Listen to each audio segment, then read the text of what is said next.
मैं आपको एक मैसेज पहुंचाना चाहती हूँ कि मैं कंटीनमेंट बोर्ड में सफाई कर्मचारी के पद पे थमैया पार्क में ड्यूटी करती हूँ।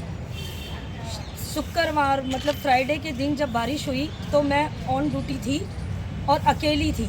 एक लेडीज़ और थी, राजकुमारी जी। वहाँ ना तो सुपरवाइज़र था ना कोई था। मैंने अकेले काम किया 3 बजे तक। एक साइड क्लियर करके मैं अपने घर चली गई। दूसरे दिन जब मैं ड्यूटी पे आई तो मुझे वहाँ पे क्या दिखाई देता है कि वो मेरे को हराश करने लगे कि जो साइड गंदी थी उसको तुम अकेले करोगी और जो साइड साफ़ है उस पर 2 लेडीज़ें लगा दी। बारिश में भीगने के कारण मेरी तबीयत ख़राब थी। मैंने सुपरवाइज़र को यही कहा कि आप किसी को मेरी हेल्प के लिए दीजिए। उन्होंने मेरे को बोला करना है तो आप अकेली करोगी, नहीं तो जाओ। मैंने कहा ठीक है सर, आप मेरी एब्सेंट लगा दीजिए, मैं घर जा रही हूँ। मैं इतना कह के घर आ गई। बाहर रोड पे एक लेबर है, एक सुपरवाइज़र है, उनको भी मैंने बताया, रवि नाम है उनका, कि सर मैं इस कारण घर जा रही हूँ। एक तो मेरी तबीयत ठीक नहीं है और दूसरा नंदराम जी मेरे को प्रेशर भाई कह रहे हैं कि आप अकेला ही करोगी इस साइड को। मैं घर आ गई। थोड़ी देर बाद मेरे पास इंस्पेक्टर का फ़ोन आया, विमलेश कहाँ हो? मैंने बोला मैं घर पे हूँ। उन्होंने कहा कल से आपकी ड्यूटी ना चेंज हो गई है और आप दूसरी साइड पे जाओगी। मैंने उनसे पूछा कि सर मेरी गलती?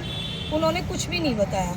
मैंने उनको बोला सर मेरे को आप गलती तो बताएंगे कि नहीं कोई गलती नहीं है, आपको मैं जहाँ भेज रहा हूँ आप उसी तरीके से वहीं पे जाओगी और वहीं ड्यूटी करोगी।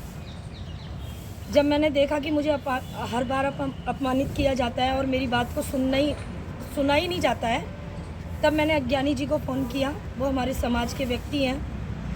उनको अपना केस बताया और उन्होंने मेरे हक की लड़ाई को लड़ा और आज मैं इज्जतपूर्वक कल से अपनी ड्यूटी पे उपस्थित होंगी। मैं इसलिए अज्ञानी जी का कोटि कोटि धन्यवाद करती हूँ और सभी बहनों से ये कहती हूँ कि मत किसी के पास जाइए। आप ऐसे व्यक्ति को चुनिए जो आपकी लड़ाई लड़ सकता है, जो आपकी बात को सुन सकता है, और वो अज्ञानी जी हैं क्योंकि वो हमारे समाज के हैं। हमें धुतकारा जाता है, चूड़े हैं, चमार हैं, इस तरीके के व्यवहार, ये बड़ी कास्ट के लोग जो ऊंचे पद पे बैठे हैं, ये हमारे साथ इस तरीके का व्यवहार करते हैं। क्या कोई हमारी बात सुनेगा या कोई हमारी बात को समझ रहा है? तो मेरा आप सभी से ये आग्रह है कि जैसे मैंने अपनी बात अज्ञानी जी को के सामने रखी और उन्होंने मेरी लड़ाई को लड़ा, इसी तरीके से मैं सभी बहनों से कहना चाहती हूँ कि अगर आपको कोई भी हरासमेंट करता है या कोई भी आप पे उंगली उठाता है तो बेझिझक आप अज्ञानी जी के पास आइए। वो समाज के व्यक्ति हैं, आपके हित की बात करेंगे, आपकी लड़ाई को लड़ेंगे। धन्यवाद।